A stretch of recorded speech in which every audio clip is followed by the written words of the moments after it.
আসসালামু আলাইকুম। আশা করি সবাই অনেক ভালো আছেন। আলহামদুলিল্লাহ আমরাও ভালো আছি। নতুন আরেকটি ব্লগে আপনাদেরকে আমন্ত্রণ করছি। আর যে যেখান থেকে বসে আমার আজকের এই ব্লগটি দেখছেন সবার প্রতি অনেক অনেক ভালোবাসা রইল। ভোর ৫:৩০ বাজে এখন। আমরা আজকে খুব আর্লি ঘুম থেকে উঠে বাইরে বের হয়ে আসছি। এয়ারপোর্টের দিকে যাচ্ছিলাম। আর ভোরের আলোতে বাইরেটা দেখতে এত সুন্দর মনে হচ্ছিল। সবুজের উপর খুব সুন্দর কুয়াশা পড়ে আছে আর এটার ভিতর দিয়ে আমরা ড্রাইভ করে যাচ্ছিলাম। আজকে আমরা আমাদের লোকাল এয়ারপোর্টে যাচ্ছি প্রথমে। ওইখান থেকে আমরা সান ফ্রান্সিসকোতে যাব, ক্যালিফোর্নিয়াতে। আমাদের এইখান থেকে আমরা ফ্লাই করব। এয়ারপোর্টে চলে আসছি আমরা। এখানে যে পার্কিং লটটা রয়েছে এয়ারপোর্টের ভিতরে, ওইটাতে আমরা গাড়িটা পার্ক করে রেখে যাব। সান ফ্রান্সিসকোতে আমরা 4 দিনের জন্য যাচ্ছি। আর এই এয়ারপোর্টটা আমাদের বাসা থেকে খুব একটা দূরে না, বাসা থেকে আসতে 20 মিনিটের মতো লাগে।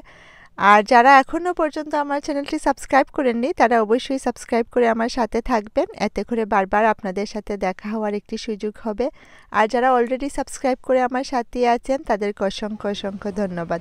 আপনারা চাইলে আমাকে আমার পেজেও ফলো করতে পারেন, আমি ডিসক্রিপশন বক্সে লিঙ্কটি রেখে দেব। আমাদের ওইখান থেকে ফ্লাই করে আমরা এখন অলরেডি চলে আসছি। এটা হচ্ছে লস অ্যাঞ্জেলেস এয়ারপোর্ট।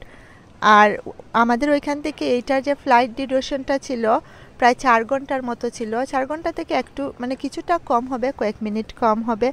আর লস অ্যাঞ্জেলেসের এই এয়ারপোর্টটা এত বড় ছিল, এখানে প্রচুর শপিং ছিল, ওইগুলা ঘুরে ঘুরে দেখছিলাম।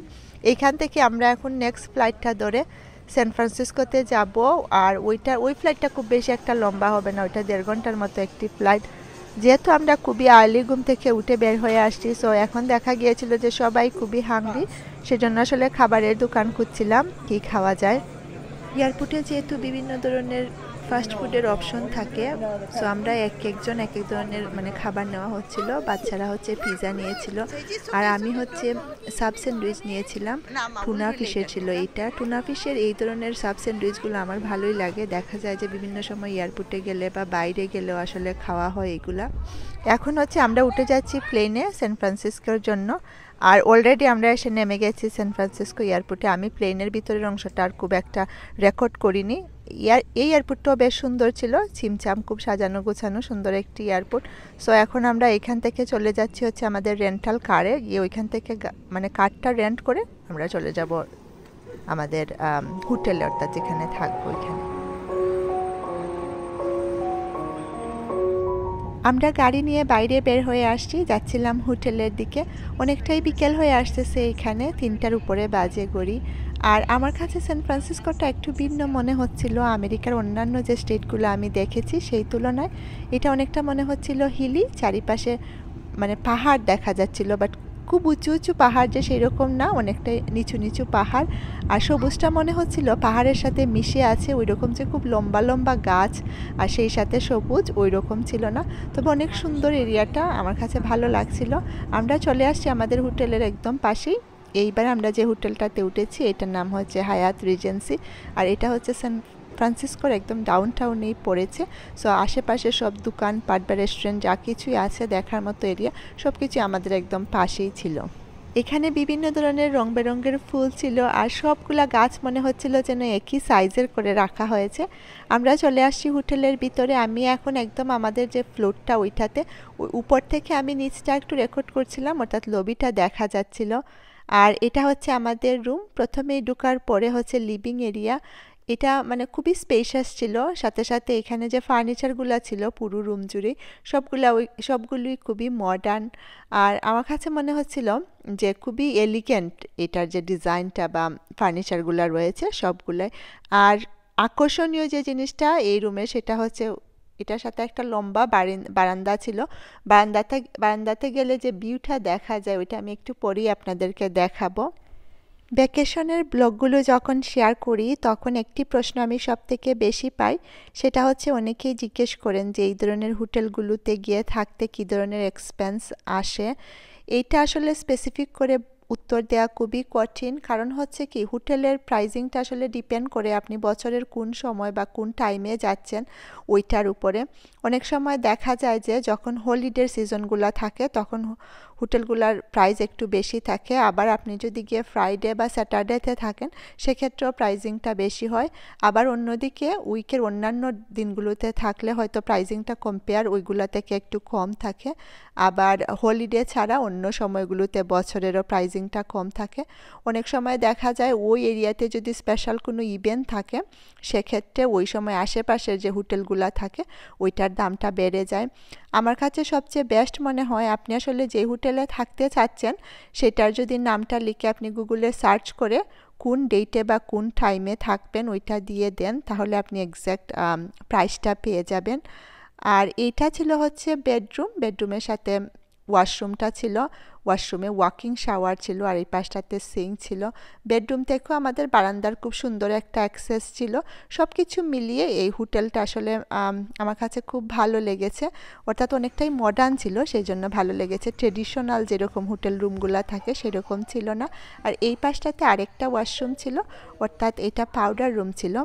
আর লিভিং রুম দিয়ে বের হয়ে খুব সুন্দর করে মানে বড় করে বারান্দাটার অ্যাক্সেস ছিল। বারান্দায় বের হয়ে আসছিলাম আমি। এটা অনেকটা বাংলাদেশে যে বলা হতো ঝুলন্ত বারান্দা, ঠিক সেরকম একটি বারান্দা ছিল। আর ভিউটা এত সুন্দর ছিল, এক পাশ দিয়ে ছিল হচ্ছে বে ভিউ, অপর পাশ দিয়ে ছিল হচ্ছে সিটি ভিউ। আর বিকেলের আলোতে দেখতে এত সুন্দর মনে হচ্ছিল যে একদিকে প্রাকৃতিক সৌন্দর্য আর অপর দিকে হচ্ছে মানুষের তৈরি আর্কিটেকচার, দুইটা একসাথে মিশে এত সুন্দর মনে হচ্ছিল দেখতে।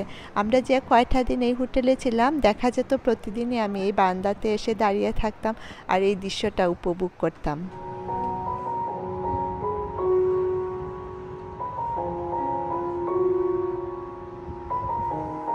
হোটেল থেকে ফ্রেশ হয়ে আমরা বাইরে বের হয়ে আসছি এখন ডিনার করার জন্য। যেহেতু আজকে সারাদিন বাইরে ছিলাম, সো দেখা গেছে যে লাঞ্চটা আসলে ভালোভাবে করা হয়নি। আর ওই সময় আমরা সবাই অনেকটা ক্ষুধার্ত। এটা হচ্ছে ফেরি বিল্ডিং, আমাদের হোটেল থেকে ওয়াকিং ডিস্টেন্সে এখানে আসা যায়। এটার ভিতরে মার্কেট প্লেসের মতো রয়েছে, বিভিন্ন ধরনের দোকানপাট রেস্টুরেন্টও রয়েছে অপর পাশটাতে। আর এইটার বাইরে গেলেই হচ্ছে সান ফ্রান্সিসকো বে যেটা ওইটা দেখা যায়।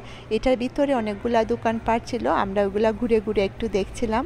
আমরা হাঁটতে এখন বিল্ডিংয়ের ওপর পাশটায় চলে আসছি। আমার হাজব্যান্ড হচ্ছে রেস্টুরেন্ট খুঁজছিলেন আর এই পাশ দিয়ে সান ফ্রান্সিসকো বেটা এত সুন্দর দেখা যাচ্ছিল। হাঁটতে আমরা একটি রেস্টুরেন্ট পেয়েও গিয়েছি। এই রেস্টুরেন্টটাতে বসার যে জায়গাটা সেটা মানে খুবই সুন্দর ছিল, আউটডোরে আর ওয়াটার ফ্রন্ট ছিল। বিকেলের আলোতে বসে মানে এখানে খেতে ভীষণ ভালো লাগছিল। আমার হাজব্যান্ড যে ডিশটা নিয়েছেন এটার নাম ছিল সি ফুড স্টু।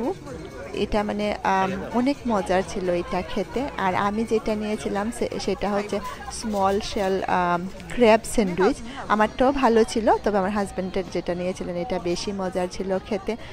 আর এখানে বসে আমরা আসলে বের ভিউটাও এনজয় করছিলাম, খুবই সুন্দর। ফেরি বিল্ডিংয়ের এই জায়গা থেকে সান ফ্রান্সিসকোর বিভিন্ন এলাকাতে ফেরিগুলো এখান থেকে ছেড়ে যায়। আমরা যখন ভ্যাকেশনে যাই তখন দেখা যায় যে ওই অঞ্চলের বা ওই এলাকার লোকাল ফুডগুলা খেতে আসলে আমরা খুব পছন্দ করি। আমরা আসলে ভ্যাকেশনে গিয়ে আমাদের দেশীয় খাবার বা আমাদের যে মানে দেশীয় রেস্টুরেন্ট ওইগুলো আসলে খুব একটা খুঁজি না।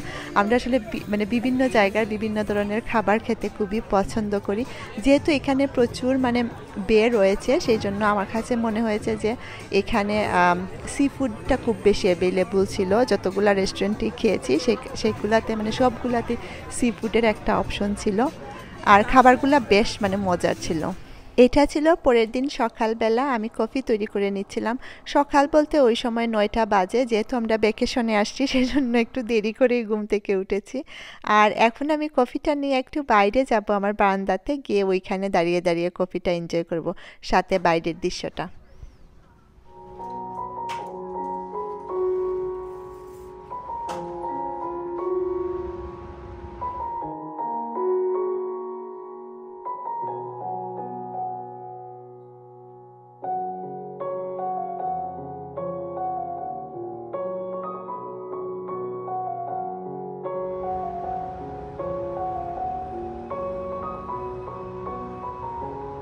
আমার হাজব্যান্ড বাইরে চলে গিয়েছিলেন, গিয়ে আমাদের জন্য ব্রেকফাস্ট নিয়ে আসছেন।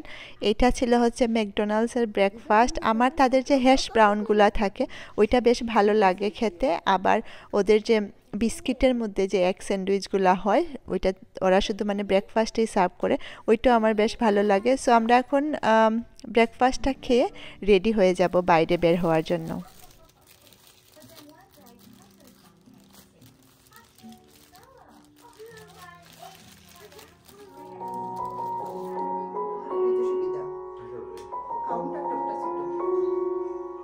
রেডি হয়ে নিচ্ছিলাম বাইরে যাওয়ার জন্য।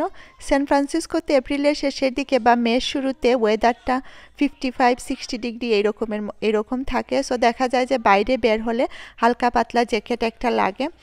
আমরা রেডি হয়ে বাইরে বের হয়ে আসছি। আর আজকে আমরা যে জিনিসটা দেখতে যাচ্ছি সেটা হচ্ছে, অর্থাৎ মেইন আকর্ষণ যেটা, ওইটা হচ্ছে গোল্ডেন গেট ব্রিজ। আমরা অলরেডি মানে ব্রিজের প্রায় আশেপাশে চলে আসছি। অনেক দূর থেকেই ব্রিজটা দেখা যাচ্ছিল, যেহেতু এটা অনেক লম্বা। আর আশপাশের সিনারিটা এত সুন্দর ছিল, মনে হচ্ছিল মানে একদম ছবির মতো। গোল্ডেন গেট ব্রিজ এটা আসলে শুধু সান ফ্রান্সিসকোতেই না, এটা পৃথিবীর আইকনিক একটি ব্রিজ। আগে শুধু ক্যালেন্ডারের পাতায় এর ছবি দেখেছিলাম, আলহামদুলিল্লাহ সামনাসামনি দেখার সুযোগ হয়েছে। আর এই ব্রিজটা হচ্ছে 1937-এ প্রথম মানুষের জন্য ওপেন করে দেওয়া হয়েছিল এবং 1998 পর্যন্ত এটা পৃথিবীর সবথেকে লংগেস্ট এবং টলেস্ট ব্রিজ ছিল। আমি যখন এই ভিডিও রেকর্ডিংটা দিচ্ছিলাম তখন আমি উইকিপিডিয়াতে একটু রিসার্চ করছিলাম, আর আমার কাছে মনে হচ্ছিল যে মানে এত বিশাল, এইটা সামনাসামনি দেখাটার অনুভূতিটা অন্যরকম ছিল।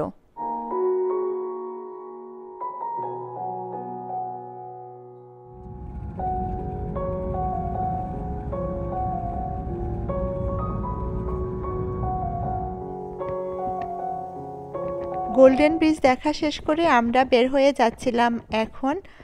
আর এদিকে লাঞ্চেরও সময় হয়ে গিয়েছে। বাচ্চাদেরকে নিয়ে ট্রাভেল করলে যে জিনিসটা হয়, দেখা যায় যে তারা মানে তারা ক্ষুধার্ত হয়ে যায়, তাদের এইটা লাগে ওইটা লাগে একটু পরে পরে। এখন আমরা চলে আসছি, এই জায়গাটার নাম হচ্ছে ফিশারম্যানস ওয়ার্ফ। আর এটা খুবই মানে ফ্যামিলি ফ্রেন্ডলি একটি জায়গা, অনেক দোকানপাট রয়েছে এখানে, সাথে সাথে বিভিন্ন ধরনের রেস্টুরেন্ট রয়েছে। সো আমরা এখানে হাঁটছিলাম আর রেস্টুরেন্ট খুঁজছিলাম লাঞ্চ করার জন্য।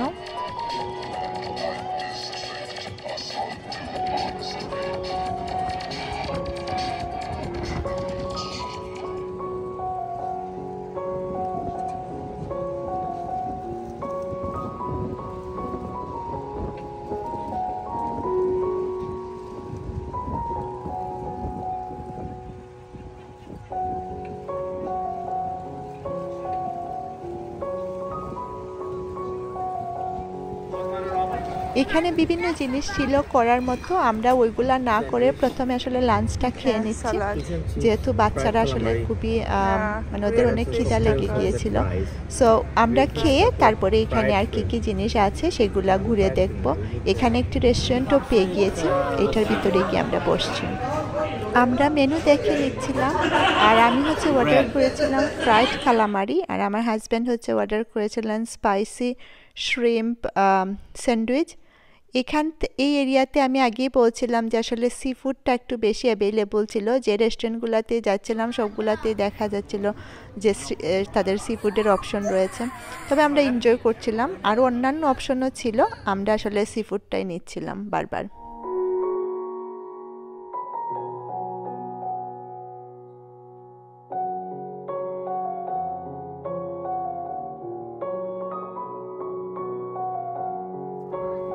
লাঞ্চ শেষ করে আমরা বাইরে বের হয়ে আসছি, এইখানটাতে ঘুরে ঘুরে দেখছিলাম। এটা আসলে ট্যুরিস্টি একটি এরিয়া, যে কোনো সিটিতেই দেখা যায় যে ট্যুরিস্টি যে প্লেসগুলো থাকে সেখানে গেলে প্রচুর মানুষজন থাকেন, এখানে অনেক মানুষরা ছিলেন। আর এই পাশে ছোট্ট করে একটা মিউজিয়াম ছিল, এটা হচ্ছে দ্বিতীয় বিশ্বযুদ্ধের সময় যে যুদ্ধ জাহাজগুলো ব্যবহার করা হয়েছিল। আবার ওই পাশে সাবমেরিন ছিল, বিভিন্ন জিনিস ছিল এখানে যুদ্ধের সময় ইউজ হয়েছে, তার সাথে সাথে বিভিন্ন ইনফরমেশন দেওয়া ছিল। সো বাচ্চাদেরকে একটু ঘুরে ঘুরে ওইগুলা দেখাচ্ছিলাম।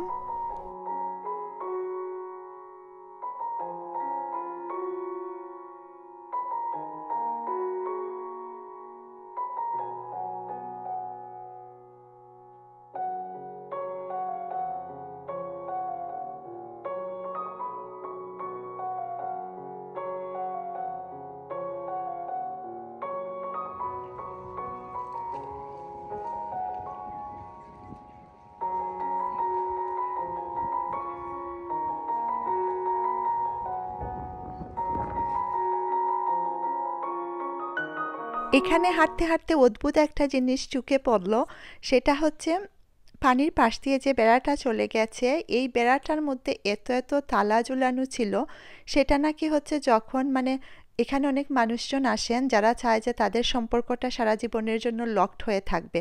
সো তারা দেখা যায় যে এই বেড়াটার মধ্যে তালাটা লক করে চাবিটা পানির মধ্যে ফেলে দিয়ে যায়, আর তালার মধ্যে তাদের নামটা লেখা থাকে, আর তারা বিশ্বাস করে যে তাদের রিলেশনশিপটা সারা জীবনের জন্য আসলে লকড হয়ে গেল। এত এত তালা এখানে আমি ঘুরে ঘুরে দেখছিলাম, মানে যত দূর পর্যন্ত চোখ যায় শুধু তালাই দেখা যাচ্ছিল।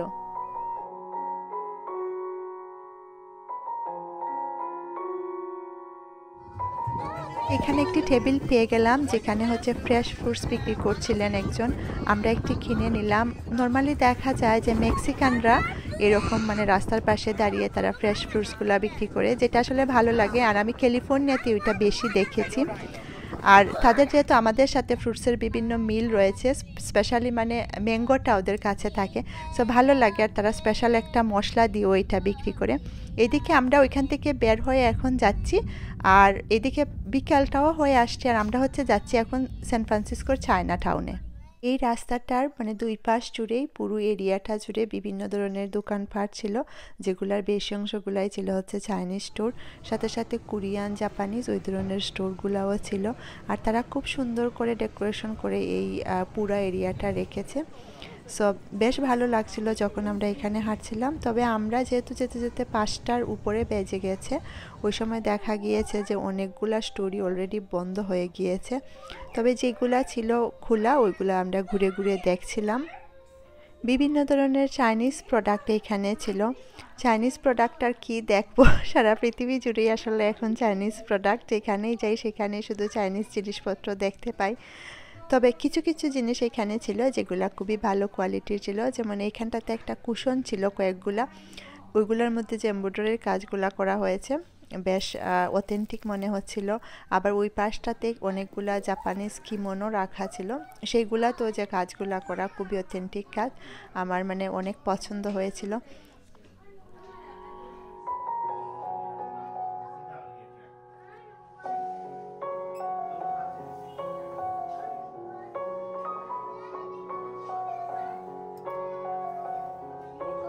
পাশটাতে চাইনিজ কিছু ড্রেস ছিল যেগুলো একটু কলার উঁচু থাকে এবং সাইডে দিয়ে ওদের বাটনগুলা থাকে। এই ড্রেসগুলার ডিজাইন আমার খুবই ভালো লাগে, প্যান্টের সাথে পরলে অনেকটা আমাদের দেশীয় সালোয়ার কামিজের মতো মনে হয়। আর এখানে কয়েকটার কালার খুবই সুন্দর কালার ছিল, একদম মানে সিম্পল হালকা কিছু কালার, আর সাথে যে কাজগুলা ছিল খুবই মানে ফাইন কাজ ছিল। সো আমরা আসলে টুকিটাকি শপিং করছিলাম, করে বের হয়ে ওইখান থেকে আমরা রেস্টুরেন্ট খুঁজছিলাম ডিনার করার জন্য।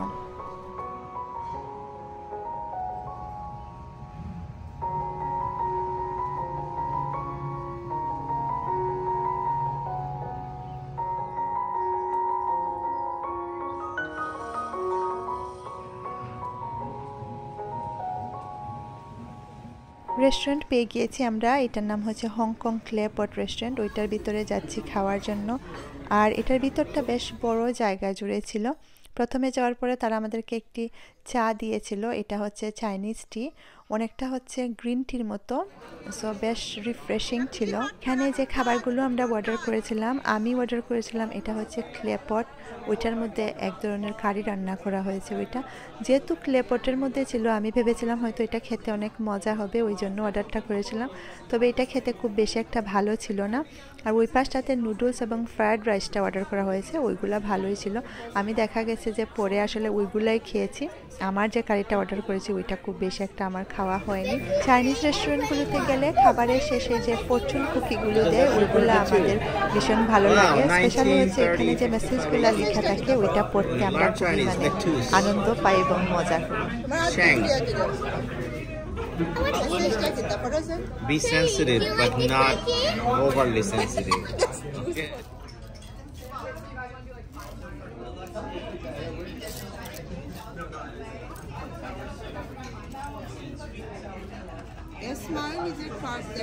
খাওয়া দাওয়া শেষ করে বাইরে অনেকটাই অন্ধকার হয়ে আসছে, আমরাও চলে যাচ্ছি আমাদের হোটেলের দিকে। আজকের মতো এখানেই বিদায় নিয়ে নিব। আবার দেখা হবে নতুন ব্লগে। সে পর্যন্ত সবাই অনেক ভালো থাকবেন আর সুন্দর থাকবেন। আল্লাহ হাফেজ। এগুলা কি তালকা সুন্দর। Flower, on top of the